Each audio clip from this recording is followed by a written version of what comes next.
Bismillahirrahmanirrahim. Dear students, today we are going to discuss Julia-Olefination reaction, which is modified by Lithgow and Kocienski. This reaction is also basically for the formation of alkene from aldehydes using some another reagents, as we have discussed in the previous lectures for the olefination from aldehydes like Wittig reaction and etc. The key points of this lecture is the discussion of Julia-Olefination reaction, then the modification made by Lithgow and Kocienski, and the discussion of reacting species, bases, solvents, mechanism of reaction, explanation of mechanism step by step, and in the end the synthetic applications of the reaction. Julia-Olefination reaction. First in 1973, M. Julia and J. M. Paris worked on this and discovered this reaction in which sulfones are treated and converted into beta siloxy sulfones, and which are further reduced and elimination occurs to form alkenes. In 1978 and 1980, B. Lithgow and P.J. Kocienski modified it, and but this modification was not too much prominent. In 1985, 96, 98, 99, Kocienski further worked on this reaction, and many modifications were made, which also changed the path of the reaction and also affected the yield of the reaction, rate of the reaction. Sulfones are first converted into sulfonyl stabilized carbonyls, and these carbonyls are then reacted with carbonyl compounds to form alkene. The elimination step in the alkene is performed in different ways, and the modifications made in Julia-Olefination reactions differ in this step. First, the acylation followed by sodium mercury or samarium iodide reaction. The Julia-Lithgow olefination is termed in this modification, but the elimination by Smiles rearrangement is termed as Julia-Kocienski reaction. Both of these modifications are prominent in this reaction. So this Julia-Olefination reaction is also basically the conversion of aldehydes and ketones into alkene. The general reaction is shown here, in which you can see the sulfones are treated with base and aldehyde and acetic anhydride to form beta siloxy sulfones, and these are further reduced by sodium mercury in the presence of methanol to form alkene. If we revise the history of the olefination of carbonyl compounds, then you remember that different carbonyl compounds, aldehydes or ketones, were treated with different reagents to form alkenes: cis-alkene or trans-alkene, that is E-alkene or Z-alkene. Here you can see in this structure a general reaction is shown, in which X is generalized, and this X can be in case of Wittig reaction it was trialkyl phosphine, in case of Horner-Wittig this was dialkyl phosphine oxide, in case of Horner-Wittig this was phosphonates, in case of Peterson reaction it was trialkyl silicon. Similarly Johnson reaction, similarly classical Julia reaction which used aryl sulfones, and modified Julia which used heterocyclic sulfones. So these are the different reactions which are involved for the olefination of carbonyl compounds by using different reagents which differ in the stereochemistry of the product and rate of reaction and yield. First reacting region in this reaction is sulfones. Sulfones are organosulfur compounds. In the sulfone, sulfur is attached to two double bonded oxygen atoms. Here you can see one is written as sulfonic acid, which contains S double bond O, which is attached with R and OH. But if S double bond O is attached with two alkyl groups, then this is known as sulfones. Here the R group can be different alkyl, phenyl, aryl groups, R alkyl groups, etc. But one thing which is the basic necessary condition for this reaction is that one group among these two R groups should bear alpha hydrogen for the production of carbanion with the help of a base, and this carbanion is the initiator of the reaction which moves into the further steps. This carbanion is also known as sulfonyl stabilized carbanion because you can see here the negative charge of this carbon is resonating towards the sulfur, and the double bond is broken and moves towards the oxygen, and in second resonating structure this negative moves back, and double bond of the other S double bond O is broken, and oxygen minus is created. So this anion has three resonating structure. In this way you can say this anion is much stabilized by the resonance due to the presence of this sulfonyl group. Next we discuss here the synthesis of sulfones. Sulfones are synthesized by different methods. Here is discussed one of the most important, or you can say most familiar method, that thiols are compounds bearing this is group is also known as mercapto group. This mercapto group or thiol are converted into sulfides by the reaction with halides to silates or triflate in the presence of base, or by the reaction with alcohols in the presence of these catalysts and solvents. These sulfides are further oxidized into sulfone. This oxidation takes place in two steps. In first step, S sulfide is oxidized to S double bond O, and in the second step the S double bond O is further oxidized to S double bond O, and we get the compound sulfones. Here are the regions shown which can be used for the oxidation purpose of the sulfide to get the sulfones. Any one of can be used for this purpose. But all of these can oxidize, but the yields and the rates are different for each region. Next reacting region is aldehyde or ketone, which is treated with the sulfones. The aldehydes and ketones both can be used, and as we know aldehydes are most reactive due to less steric hindrance, and so this high reactivity makes the great use of aldehydes for the olefination reaction instead of ketones. But ketones are also used. There are many examples in which ketones are used to synthesize the alkenes. One of the step is next acylating. After reaction with aldehyde or ketone, the next step is the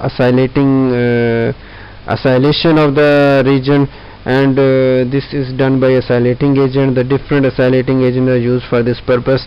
Acylation is basically used to convert the alkoxide intermediate into a stable intermediate with good leaving group, because at the time of elimination this O minus has to be eliminated. This O minus has been created from the aldehyde carbonyl, and as it is not a good leaving group in this form O minus, so it is converted into a good leaving group by treating with an acylating agent. For acylation, acetic anhydride, acetyl chloride, benzoyl chloride, benzoic anhydride can be used. Here are the structures given for all of these regions.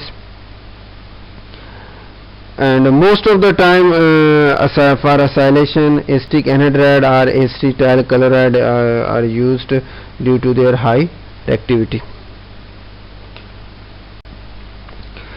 First step of this reaction is the reaction of sulfone with the base to create a carbanion, and the different bases used for this purpose are N-alkyl lithium, especially N-butyl lithium, lithium diisopropylamide, also termed as LDA, sodium bis trimethylsilylamide, lithium bis trimethylsilylamide, or potassium bis trimethylsilylamide. Cesium carbonate, potassium carbonate are also used. The different solvents involve dimethoxyethane and tetrahydrofuran. These two are basically aprotic solvent which are used here.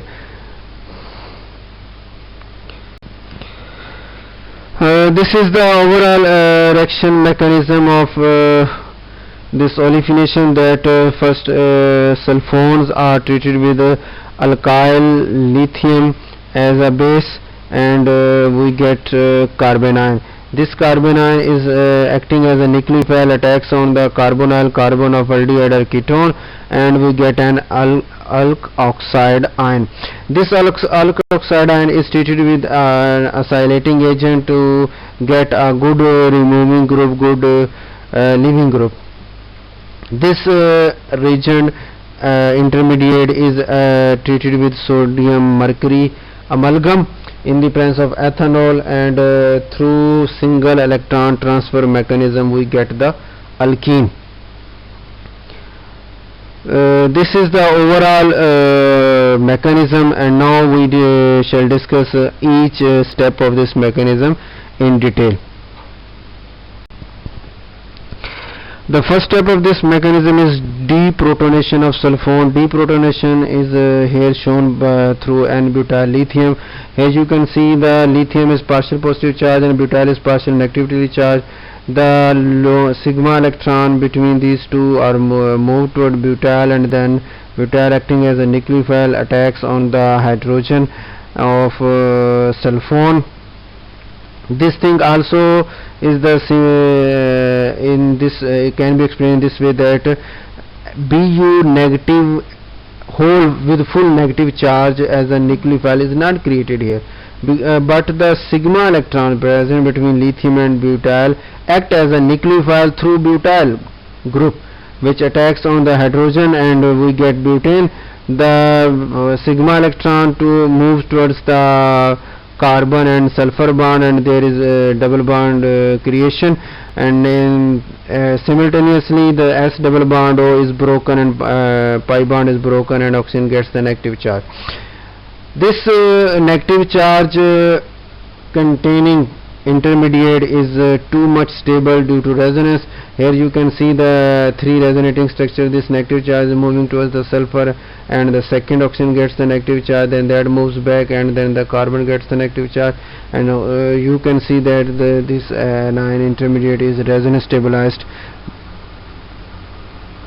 Here is the question. First question is that why the proton of methylene is so acidic. As the answer is due to electron withdrawing group, because S double bond O sulfonyl group is too much stronger group, electron withdrawing group, and due to this strong electron withdrawing group, the neighboring carbon gets too much partial charge, negative charge, and the hydrogen gets the partial positive charge, and it becomes too much acidic. The second question, why this anion is called sulfonyl stabilized carbanion.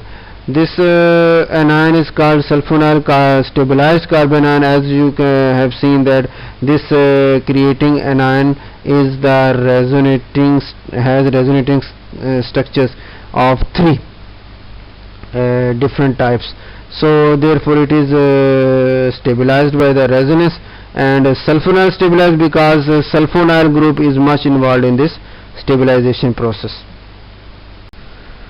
Here is the second step of this reaction, which is reaction with aldehyde. The sulfonal stabilized carbanion, which was produced in the first step, is now reacted with aldehyde. The sulfonyl stabilized carbanion acts as a nucleophile, and it acts as a nucleophile through the carbon. As you can see, the negative charge oxygen moves towards the sulfur and double bond moves on to the carbon. Carbon acting as a nucleophile attacks on the carbon of electrophilic center of carbonyl of aldehyde, and then the pi bond is broken and oxygen gets the negative charge, and we get this alkoxide ion. The negative charge alkoxide ion is stabilized, counterbalanced by the positively charged lithium ion. This sulfonal stabilized carbon is a strong nucleophile, so it can easily react with the carbon of aldehyde, and it convert it into product into this intermediate. Here is the question: why the attack on carbonyl carbon is through carbon of the sulfonal stabilized carbon, not through its oxygen? Answer is written as the size of the carbon is smaller than that of oxygen. You can compare the sizes of oxygen and carbon, and you know that carbon is smaller.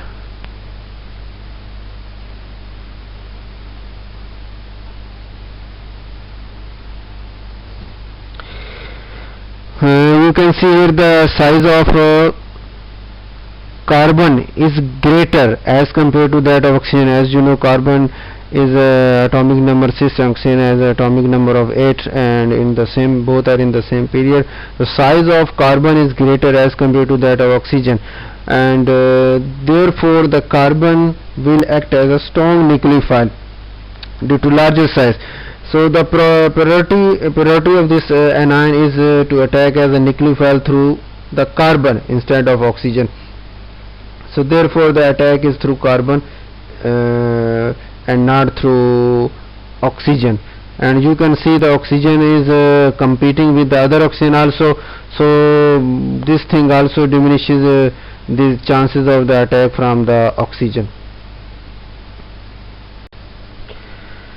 Here is the third step of this reaction, that acylation of intermediate with acetic anhydride is the mechanism for the acetylation through acetic anhydride is shown here, and as we discussed earlier, the acylation is required to convert the alkoxide ion into a stable or good leaving group.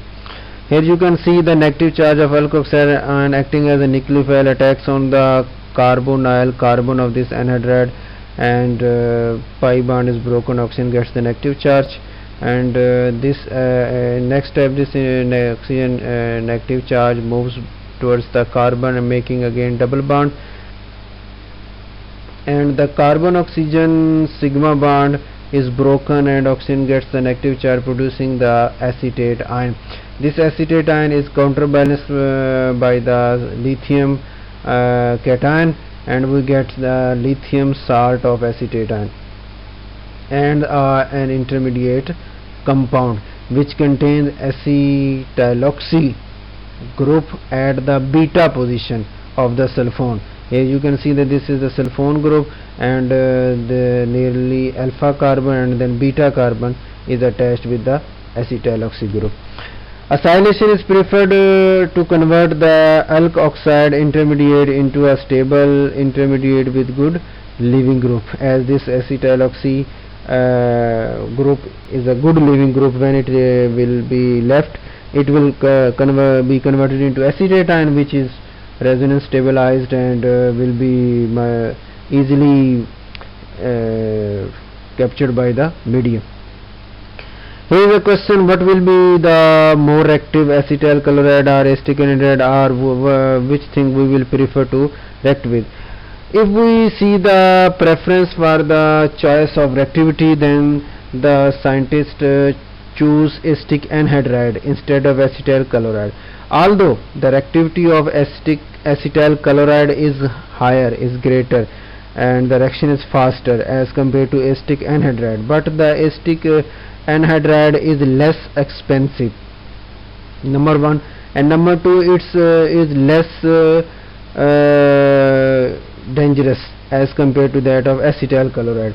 Here the byproduct is acetic acid or acetic acetate ion, which is less acidic, less toxic as compared to that of acetyl chloride. In that case, the leaving group is chloride ion, which will be yielded as HCl and so on, and this is a dangerous byproduct as compared to acetic acid. Also, you can you see that the Cl minus is not a good base, but the acetate ion is a good base. So all these things make this the use of acetic anhydride prominent for its less expensiveness and less toxicity. The fourth and last step is the olefin formation step through SET. SET means single electron transfer mechanism. As you know, radicals are produced in different reactions by different ways. Number 1, through homolytic cleavage. You know, homolytic cleavage means that the sigma bond is broken in such a way that each combining atoms takes away its electron and the bond is broken. Second is the flow pre-existing radical to another position. That is, a radical is already present in the chain, as we know in the polymerization of alkene through free radical mechanism. The radical moves along the chain from one position to other position and propagates the chain. The third way to produce radical is single electron transfer. Single, as you can understand by this word, single electron transfer means the transferring of one electron from one species to the other species.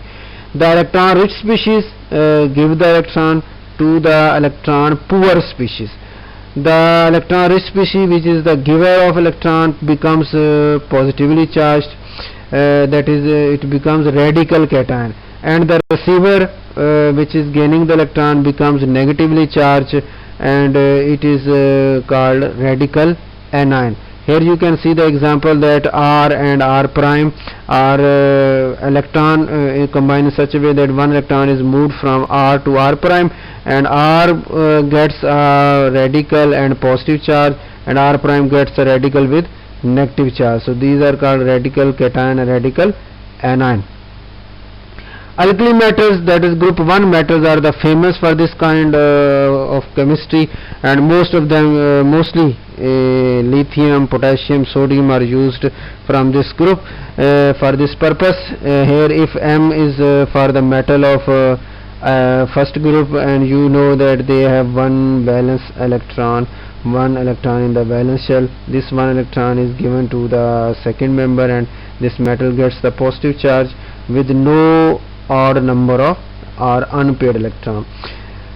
That is, it is only a cation, not a radical. But R, the second group, gets an electron, it becomes a radical with a negative charge, and that is called radical anion. Here is an example to explain this thing more clearly, that sodium acts or reacts with methyl acetate in such a way that it gives one electron to the carbon of carbonyl group, and the pi bond is broken and oxygen gets the negative charge. Now the carbon has odd number of electrons. Similarly, the second molecule also has this. Both of these electron can bond with each other to form a single sigma bond, and we can get a dimer of these two species.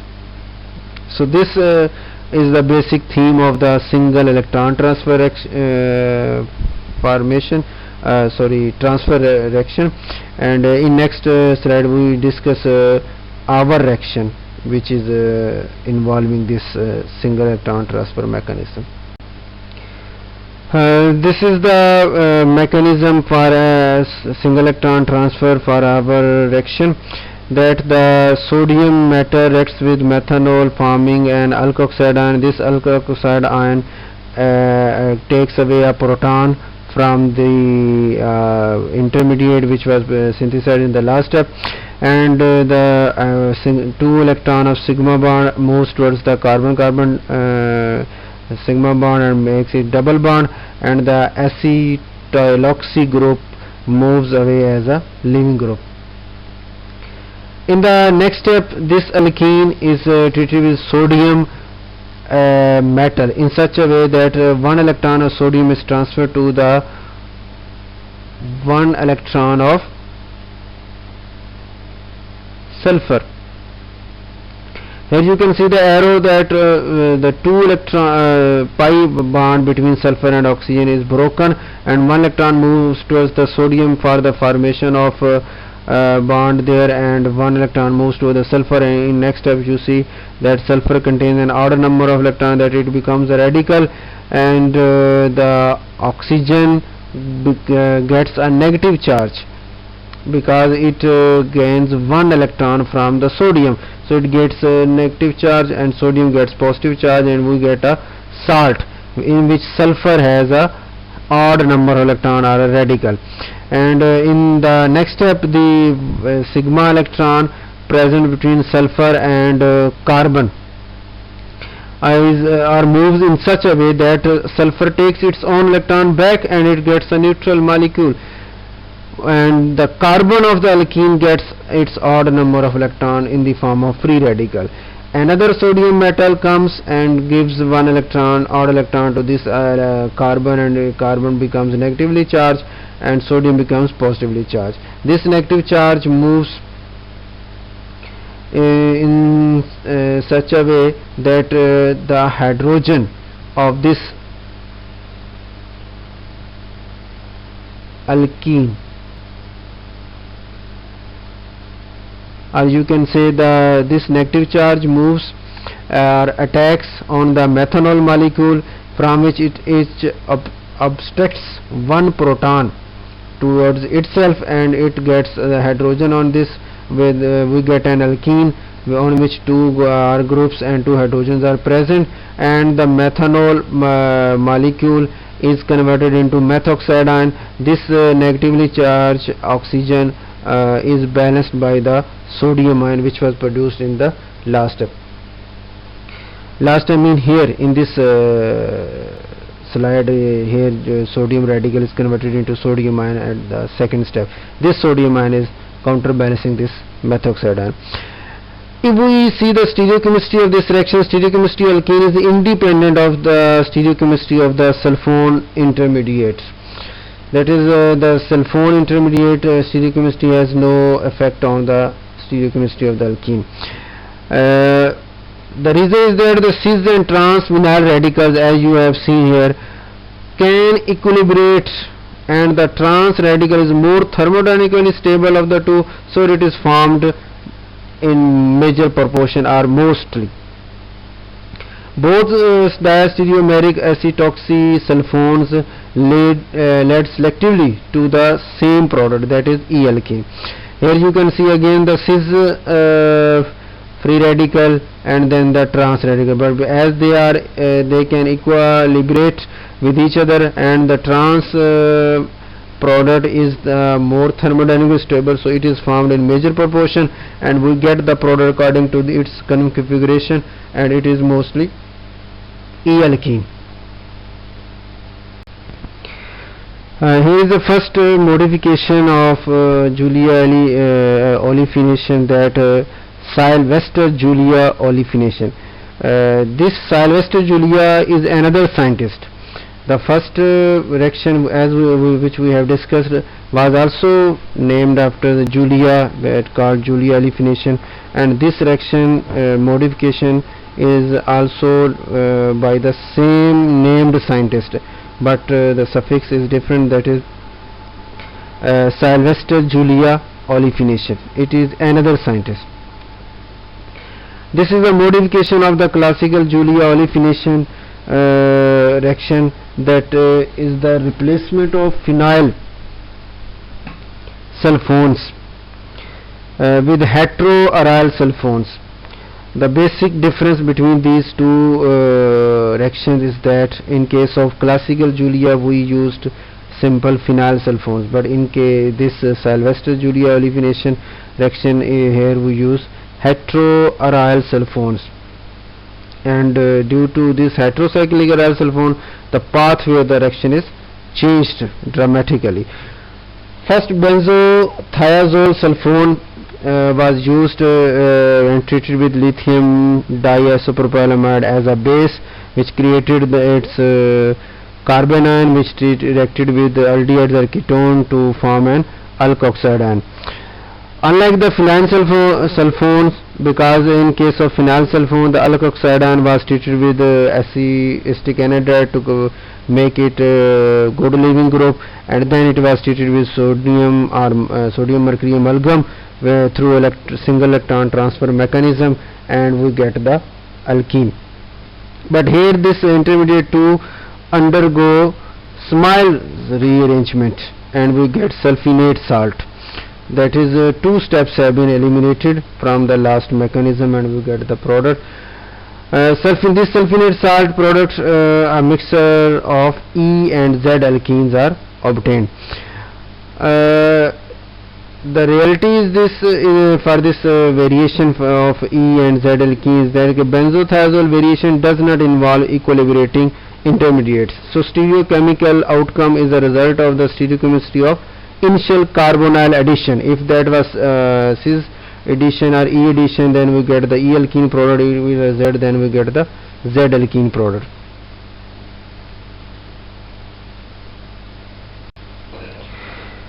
This is the reaction of Sylvestre Julia olefination. The first heterocyclic sulfone is treated with LDA and as a base and carbonyl, and we get this intermediate alkoxide. And here you can see the reaction or movement of this alkoxide, and there's O minus attacks on this carbon, double bonded carbon, and the pi bond is broken, and nitrogen gets the negative charge. In the next step, the negative charge of nitrogen moves back, and the carbon sulfonyl bond is broken, and sulfur oxygen of sulfonyl gets the negative charge. And this rearranges in such a way that can be cis, that can be trans. And then the negative charge of sulfonyl moves back towards the sulfur, and the sulfur C sulfur bond is broken, and we get the SO2 molecule as a byproduct. This C2 electrons moves towards the carbon single bond, and we get a double bond here. And then the oxygen CO bond also is broken, 2 electron moves toward the oxygen, and we get the oxide, heterocyclic oxide ion, which is counterbalanced with the lithium as a salt, and we get the alkene. And this alkene is a mixture of E and Z alkenes. Second modification is the Julia-Kocienski Olefination reaction. This Julia is the same scientist which we have discussed in the last slide, that is Sylvestre Julia, and Kocienski is another scientist which modified its reaction only through the change of the heterocyclic group present in the sulfone. But the thing for this Julia-Kocienski olefination reaction, which is different from the last Sylvestre Julia olefination, is that it has good E selectivity, that the product is good in E alkene, but the last Sylvestre Julia reaction gives the mixture of E and Z alkene. This reaction Julia-Kocienski olefination used alkylating agent as tetrazole, which was present in the sulfone group. This the high E selectivity. The remaining mechanism is the same as we have discussed for the benzothiazole sulfone. This tetrazole also followed the same mechanism. The only difference is that this heterocyclic reagent gives the E selectivity. The high E selectivity can be explained in such a way that it is kinetically controlled diastereoselective addition of metallated tetrazole sulfone to non-conjugated aldehyde, and so it yielded anti-beta alkoxy sulfones. okay, which stereospecifically decompose to E-alkene instead of Z-alkene. If we change this tetrazole with tertiary butyl tetrazolyl methyl sulfone, then the reaction conditions are either sodium bis trimethylsilylamide at -70 degrees C in tetrahydrofuran or cesium carbonate tetrahydrofuran at +70 degrees C. So only the conditions vary, remaining points are the same, that it is also E-selective. This is the general reaction for Julia-Kocienski Olefination, that tetrazole sulfone is treated with carbonyl in the presence of base. Here is the potassium salt, and we get the alkene, and this thing was also repeated with tertiary butyl with the ketone, and using cesium carbonate, as we have discussed in the last slide, or sodium amide, and we get the alkene with E-selectivity.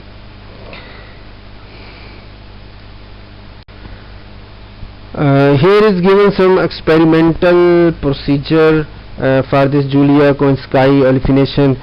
This is to explain that there was a question. Both of the sulfone have acidic proton that we omit through the use of a base, and aldehydes and ketones also have acidic proton if they have a beta proton at their alpha position, alpha carbon. So when both of them have acidic proton, then why only deprotonation occurs in sulfones? If this question arises, then this procedure will explain this thing, that first in inert atmosphere we get sulfone in the solvent and uses the base which deprotonates its. That is, we have not filled or added the aldehyde. We have taken only sulfone having acidic proton, and the base is treated with it, so that we get the carbonyl. Then in the next step, after stirring up some time, then in the aldehyde is added, and this aldehyde will act as an electrophilic center, and the already present carbonyl will act as a nucleophile, and the reaction will proceed.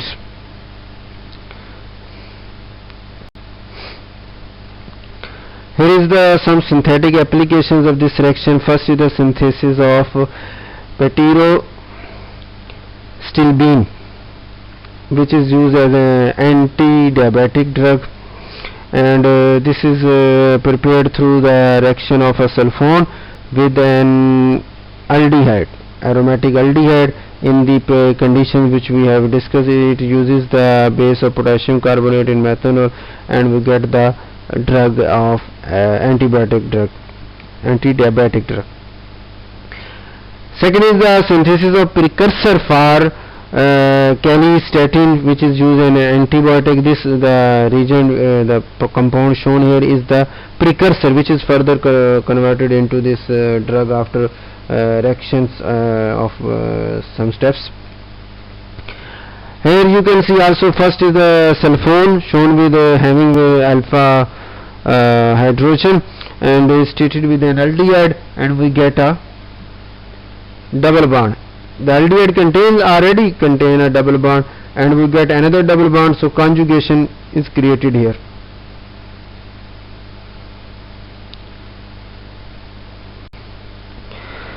Here is another drug, Bryostatin, which is used in Alzheimer's disease. Alzheimer's disease related to brain acetylcholine, etc.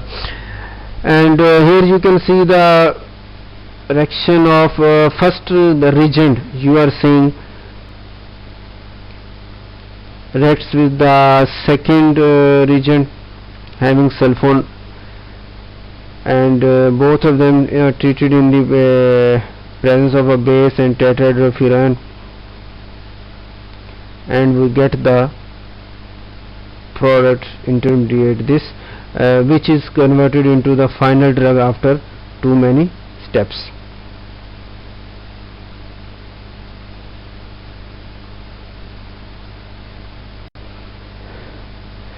Next drug is anti-cancer and antimicrobial drug Bengamide E, and here you can see the sulfone having alpha hydrogen is treated with an aldehyde. Pharmal group is present here in the presence of base, and DME is a solvent. My temperature minus 78 degrees C at room temperature.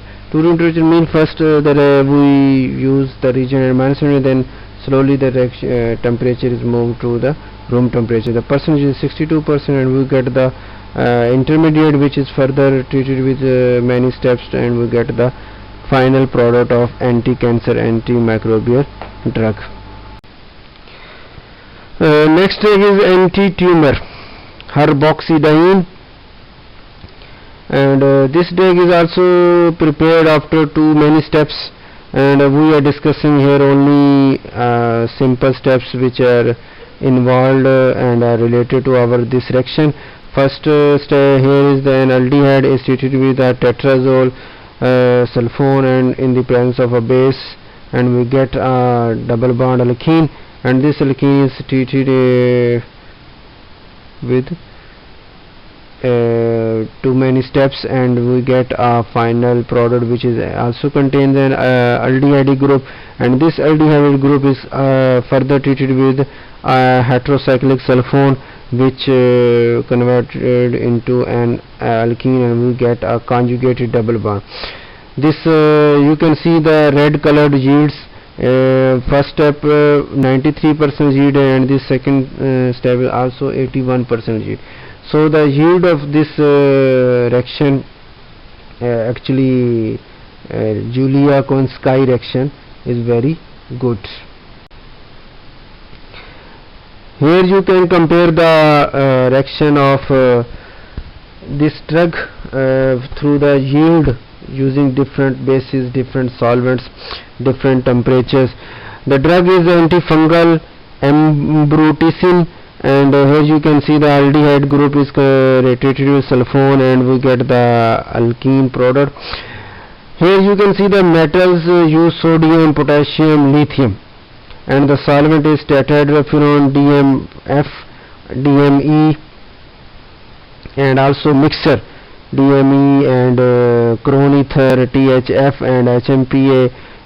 So DMF and HMPA. Temperature is minus 78 degrees C, minus 35, 60, 35, minus 35, and the ratio you can see here that E ratio Z is 1.816111331 in case of this lithium, and 31 greater than 31 and greater than 31 if we use the DMF or HMPA. So there is a great involvement of the nature of the solvent, nature of the temperature, and nature of the base in the your product ratio or product selectivity or specificity.